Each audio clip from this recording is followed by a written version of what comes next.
My 18th birthday. My family gathered to tell me, you're adopted. Your real parents didn't want you either. Nobody does. Then Mom laughed. We only kept you for the monthly checks. Those end today, so you're homeless now. I said, you'll regret this. My sister added, what are you going to do? Cry. So I smiled and left. That was 5 years ago. I've been preparing for years. This morning, now they're imploding. Begging. Writing. Calling nonstop. Justin, son, please. I don't really post much, but I've been reading a lot of these storytime things lately, and honestly, I never thought I'd have something to share. This is nuts.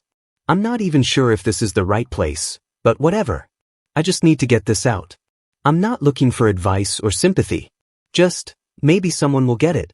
If you think I'm making this up, I get it. I wouldn't believe it either if it didn't happen to me. Anyway, I'm Justin. I'm 23 now, but this all started on my 18th birthday. I guess I should start with the week before, because that's when things started to feel off. Like my mom Kristen kept making these weird comments about how things are going to change soon, and you'll see what real life is like. She's always been kind of sharp, but this was different.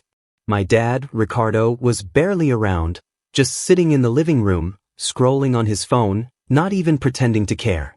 My sister Ruby, she's a year younger than me, not actually related, but I'll get to that, was acting like she'd just won the lottery.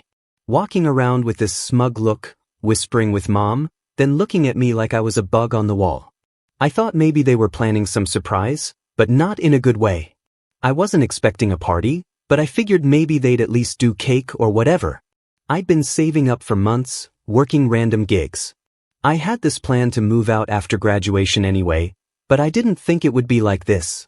So my birthday comes. It's just the four of us. No friends, no family, not even a text from my aunt. She always forgets, so whatever. Mom makes this dry chicken and microwaved veggies, sets the table, we all sit down. Nobody says happy birthday. Ruby's on her phone. Dad's just eating like he's not even there. I try to make small talk, it's like talking to a wall. After dinner, Mom says we need to talk. She's got this look like she's about to tell me I failed a test or something. She tells Ruby to put her phone down. Dad finally looks up. I'm just sitting there, waiting for the other shoe to drop. Then she just says it. You're adopted. Your real parents didn't want you. Nobody does. She says it like she's reading the weather. I just stare at her because I honestly thought she was joking. I always kind of felt like the odd one out, but I never thought they'd just say it like that. Then she laughs. Not a nice laugh. More like she's been waiting to say this for years. She says they only kept me for the monthly checks, and those end today. So I'm basically homeless now. She says it's time for me to figure it out and be a man. Ruby starts giggling. Dad just shrugs like he's got nothing to add. I ask if they're serious. Mom rolls her eyes. Says I should have seen it coming. That I was always too much work and never really fit in. Ruby chimes in, what are you going to do? Cry. She's got this look like she's daring me to say something. I just sit there for a second, trying to process it. I'm not even mad at first. Just numb, I guess. Then it hits me. All the times they made me do stuff for them. All the times I got blamed for things Ruby did. All the times I got left out of family stuff. It all makes sense. I ask why now? Why like this? Mom just says, it's business, not personal. She says I should be grateful they kept me this long. Dad finally speaks up. Says I should pack my stuff and not make a scene. I stand up. My chair scrapes the floor. I tell them, you'll regret this. I don't even know why I said it. It just came out. Ruby laughs. Says I'm being dramatic. I look at her, she just smirks. I grab my phone and my keys. Mom tells me not to take anything that isn't mine. I ask what that even means. She says everything in the house belongs to them, not me. I tell her, fine. I don't want any of it. I go to my room. Ruby follows me, standing in the doorway like she's guarding it. She says I should hurry up because Mom wants to clean out my room for her craft stuff. I tell her to move. She just stands there, arms crossed. I push past her. She shoves me back, but I don't care. I grab my backpack, shove in some clothes, my charger, my old laptop, and that's it. I don't even bother with the rest. As I'm leaving, Mom is standing at the bottom of the stairs, arms crossed. She says I have 10 minutes to get out or she's calling someone. I tell her I'm gone. She just watches me walk out. Dad doesn't even look up from his phone. Ruby slams the door behind me. I get in my car. It's a piece of junk, but it runs, and just sit there for a minute. I check my phone. No messages. Nothing. I start the car and drive off. Not really sure where I'm going. I end up at this park I used to go to when I was a kid. Just sit there, trying to figure out what the hell just happened. I keep thinking about all the little things over the years. How Mom always made a big deal about money. How she'd get mad if I asked for anything. How Ruby always got new stuff and I got hand-me-downs. How Dad never really talked to me unless he needed something fixed or moved. I always thought it was just normal family stuff, but now it's like I was just a paycheck to them. I text a couple friends, but it's late. Nobody answers. I scroll through my phone looking for somewhere to crash, but I don't want to explain what happened. I end up just sleeping in my car. Hoodie pulled over my head. Trying not to think about it. The next morning I wake up to a text from Mom. Don't come back. You're on your own now. Ruby sends me a meme about homeless people and says, good luck. I just block her. I start thinking about what I'm going to do next. I've got some cash saved, not a lot, but enough to get by for a bit. I've got my documents, my phone, my car. I'm not totally screwed, but I'm pissed. I decide right then. I'm not going to let them get away with this. I don't know how yet, but I'm not just going to disappear. They think they can just throw me out and move on? I've been paying attention for years, and I know more about them than they think. I start making a list in my head of all the stuff I know. All the things they've done. All the ways I can make their lives hell. I'm not proud of it, but I'm not going to be the victim here. They want to play games? Fine. I can play too. So yeah, that's how my 18th birthday went. Not exactly what I pictured, but whatever. I'm not done with them. Not by a long shot. If you're still reading, thanks. I'll update if anything happens. I've got a plan, and I'm just getting started. Update 1. So yeah, I slept in my car that first night and honestly it was just weird. Like I kept thinking I'd wake up and it would be a bad dream or something, but nope. Just me, my backpack, and a half-dead phone. I remember the way Ruby slammed the door behind me like she was proud of it. I kept replaying that in my head and the way Mom just stood there, arms crossed, like she was waiting for me to beg. I didn't. The next couple days were just me bouncing around, parking in different spots, trying not to get noticed. I went to this 24-hour gym to shower, used the Wi-Fi at the library, that kind of thing. I didn't want to tell anyone what happened, not even my friends, because honestly, who wants to be that guy? Plus, I knew if I told anyone, it'd get back to my family, and I wasn't ready for that. Not yet. I started noticing little things right away, like how quiet my phone was. No texts from Mom, no calls from Dad, just a couple memes from Ruby, all of them about being broke or homeless. She even sent me a screenshot of her new room setup, bragging about how much space she had now. I blocked her after that. I guess I always knew she hated me, but it was still weird seeing it out in the open. She always wanted to be the only kid, and I was just in the way. Mom used to say Ruby was her real daughter when she thought I couldn't hear. I guess that was the point. I started making a list in my notes app, just stuff I remembered about the house, the bills, the way things worked. I'd been the one who handled a lot of the boring stuff, like setting up the Wi-Fi, fixing the router, dealing with the landlord when the sink broke. Mom always said I was good for something when she needed me to do stuff. But now I realized it was just because she didn't want to deal with it herself. Dad never bothered with any of it. He just sat in the living room scrolling through his phone, pretending not to hear when things broke. I had a little cash saved, not a ton, but enough to get by for a bit. I started looking for cheap places to crash, but everything was either too expensive or too sketchy. I ended up sleeping in my car for a while, just moving around so nobody would notice. I kept thinking about what Mom said about how they only kept me for the checks.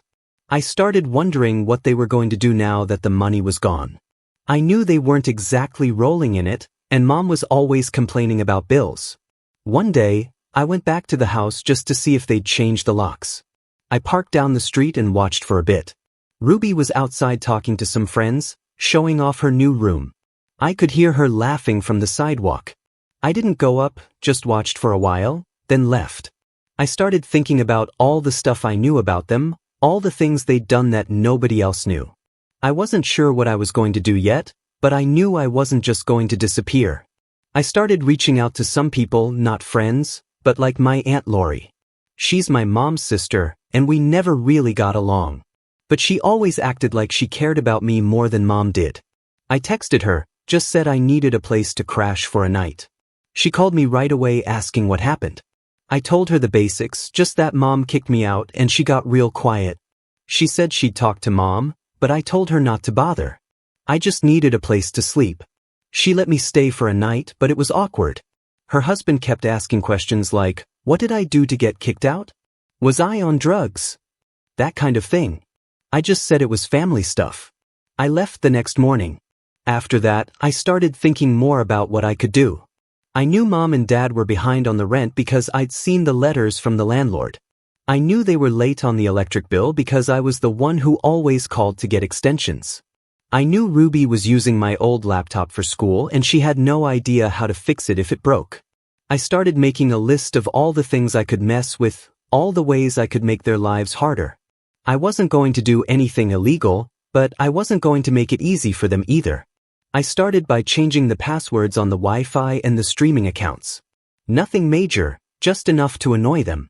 I knew Mom would freak out when she couldn't watch her shows and Ruby would lose it if she couldn't get online. I got a bunch of angry texts from Mom asking what I did, but I just ignored her. She threatened to call the cops, but I knew she wouldn't. She never wanted anyone to know what was really going on in the house. I started getting messages from the landlord asking if I knew where Mom was. I told him I didn't live there anymore, and he just sighed. He said he was going to start eviction proceedings if they didn't pay up. I knew Mom would blame me for that, but I didn't care. She always said I was the reason they had money problems, but now she'd have to figure it out on her own. I started talking to some of the neighbors, just casual stuff.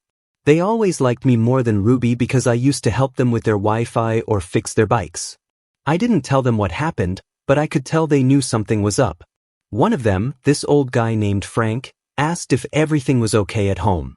I just said I moved out and he nodded like he understood.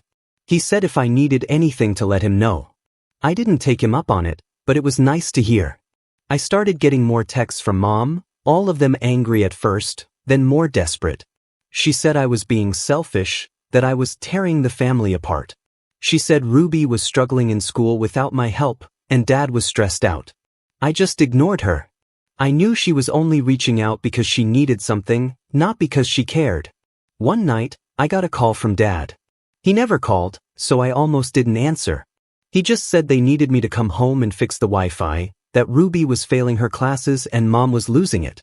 I told him I wasn't coming back and he just hung up. No goodbye, nothing. I started thinking about all the times they made me feel like I didn't belong. All the times they blamed me for stuff that wasn't my fault. I wasn't going to let them off the hook. I started looking for more ways to make things harder for them without crossing any lines. I knew Mom was hiding money from Dad because I'd seen her stash cash in the kitchen. I knew Ruby was using my old accounts for school, so I changed the passwords. I knew Dad was behind on his car payments because he used to make me call the bank for him. I started getting messages from Ruby, all of them angry. She said I was ruining her life, that I was being petty. She said Mom was crying all the time and Dad was yelling at everyone. I just blocked her. I didn't care anymore. I started feeling more confident, like I was finally in control. I wasn't just some kid they could push around anymore.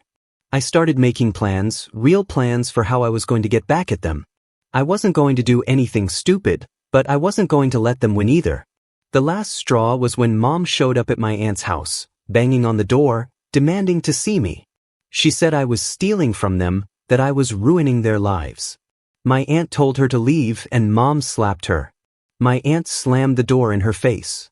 After that, I knew I was done with them for good. I started looking for a place to stay, something cheap, but not terrible. I found a room in a house with a couple other guys. Nothing fancy, but it was better than my car. I started working more, saving up, making plans. I knew it was going to take time, But I was patient. I started keeping track of everything. Every message, every call, every time they tried to mess with me. I wasn't going to let them forget what they did. I started telling people the truth, not the whole story, but enough that they knew Mom and Dad weren't the saints they pretended to be. I could tell things were getting worse at home. Mom started posting on Facebook about how hard things were, how ungrateful kids could be. Ruby started posting sad stories about being abandoned by her brother. I just laughed. They wanted sympathy, but they weren't going to get it from me. I started thinking about all the ways I could make things harder for them.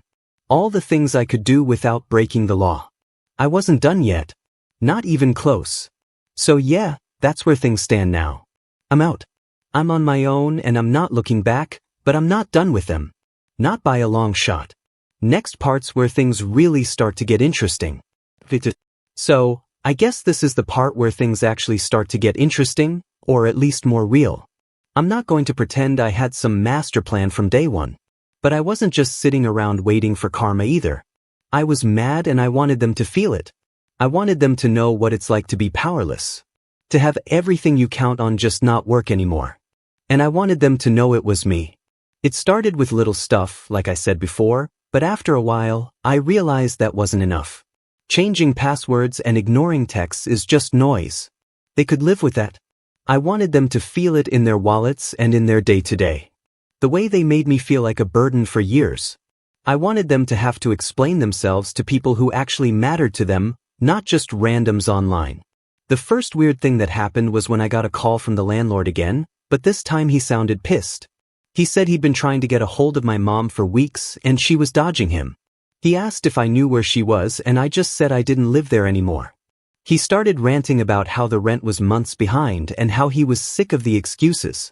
I could hear him shuffling papers like he was looking for something to threaten me with, but I just let him talk.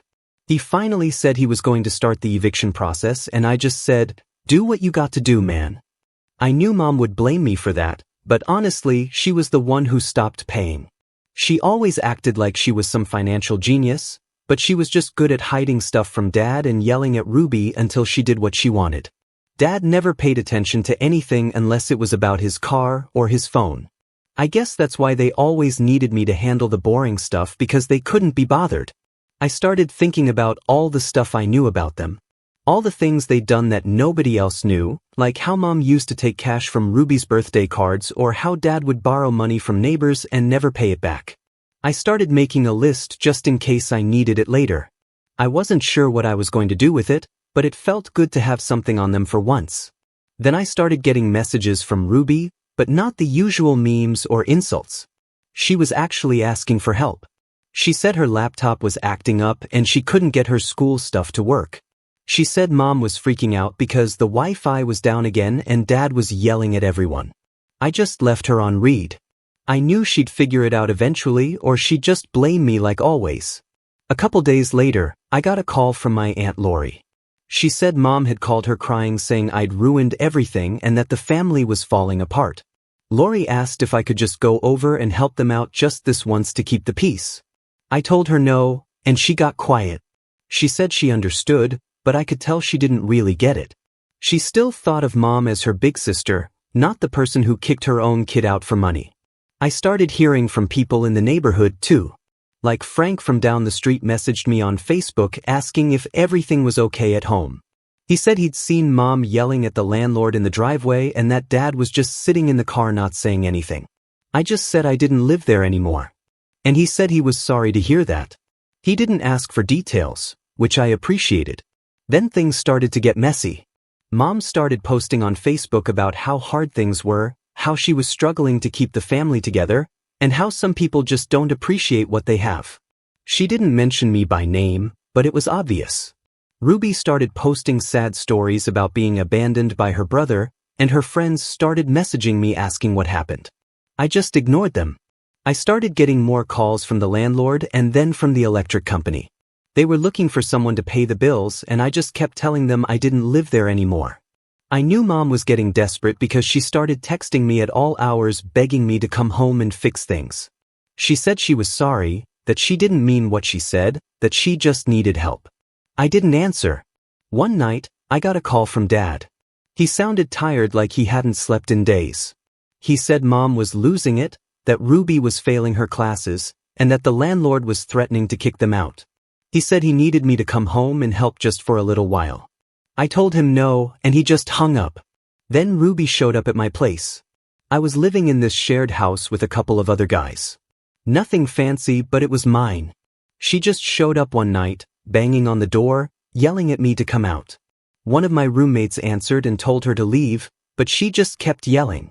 I finally went outside and she started shoving me, saying I was ruining her life, that Mom was crying all the time, that Dad was a mess. I told her to leave and she slapped me. I just stood there and she started crying. My roommate came out and told her to get lost, and she finally left, slamming the gate behind her. After that, I started getting messages from Mom's friends, people I barely knew, saying I needed to be a man and take care of my family. I just blocked them. I wasn't going to let them guilt me into fixing their mess. I started thinking about all the ways I could make things worse for them without crossing any lines. I knew Mom was hiding money from Dad, so I sent an anonymous tip to Dad's phone, just a screenshot of her stash spot. I knew Dad was behind on his car payments, so I sent a reminder to the bank just to speed things up. I knew Ruby was using my old accounts for school, so I changed the passwords again just to mess with her. I started hearing from more people, like the neighbors, saying things were getting bad at the house. Mom was yelling at everyone. Dad was never home. Ruby was skipping school. The landlord finally showed up with an eviction notice and Mom lost it. She called me screaming, saying I'd ruined her life. I just hung up. I started feeling better, like I was finally in control. I wasn't just some kid they could push around anymore. I started making plans for what I was going to do next, how I was going to keep the pressure on. I wasn't going to let them off the hook, not after everything they'd done. The last thing that happened was Mom showing up at my work, yelling at me in front of everyone, saying I was a terrible son, that I was heartless, that I was destroying the family. I just walked away. She tried to follow me, but security stopped her. She slapped one of the guards and got dragged out. After that, I knew she was desperate. So yeah, that's where things stand now. They're falling apart, and they know it's because of me. I'm not done yet. Not even close. Next part's where it all comes crashing down. Final update. So, I woke up this morning to I'm not even kidding, over 20 missed calls and a bunch of texts, all from numbers I recognized and some I didn't. I thought maybe something happened to someone, but nah, it was just my family blowing up my phone like it was the end of the world. I scrolled through the notifications and it was all the same stuff. Justin, please call us. We need you, son. Come home. And then a bunch of messages from Mom that were just straight up paragraphs. No punctuation, just her rambling about how everything's falling apart and how I'm the only one who can fix it. I didn't even open them at first, just stared at the screen and kind of laughed. 5 years ago, they couldn't get rid of me fast enough. Now they're acting like I'm the only person left on Earth. The weirdest part was seeing a message from Dad. He never texts ever. His was just, "Call me please." That's it. No emojis, nothing. I almost didn't believe it was him. Then I saw a couple from Ruby and hers were all over the place. First she was mad, then she was begging, then she was mad again. She even sent a voice note, which I didn't listen to, but I could see the preview and it was just her saying my name over and over. I guess I should back up a little. After everything that went down, I kept my distance, but I never really stopped paying attention. I'd hear stuff from neighbors or from my Aunt Lori or just from random people who knew my family. It was always the same. Mom was losing it. Dad was never home. Ruby was failing at everything she tried. I didn't care. Honestly, I figured they'd figure it out or they wouldn't. But then I started hearing about how bad it was getting. Like the landlord finally kicked them out and they had to move into some tiny apartment across town. Mom started fighting with everyone, even her own friends. Dad lost his car because he couldn't keep up with payments. And Ruby dropped out of school. I didn't do any of that directly, but I definitely didn't help them. And I made sure they couldn't use me as a crutch anymore. The thing that really set it off was when Mom tried to get money from my aunt. Lori called me asking if I knew what was going on and I just told her the truth. I said, "Look, they kicked me out. They told me I was nothing and now they want me to bail them out." Lori just sighed and said she was tired of Mom's drama. She said she wasn't giving them anything and that was that. After that, Mom started calling everyone she knew, trying to get help, but nobody wanted to deal with her. She burned every bridge she had, and now she was stuck.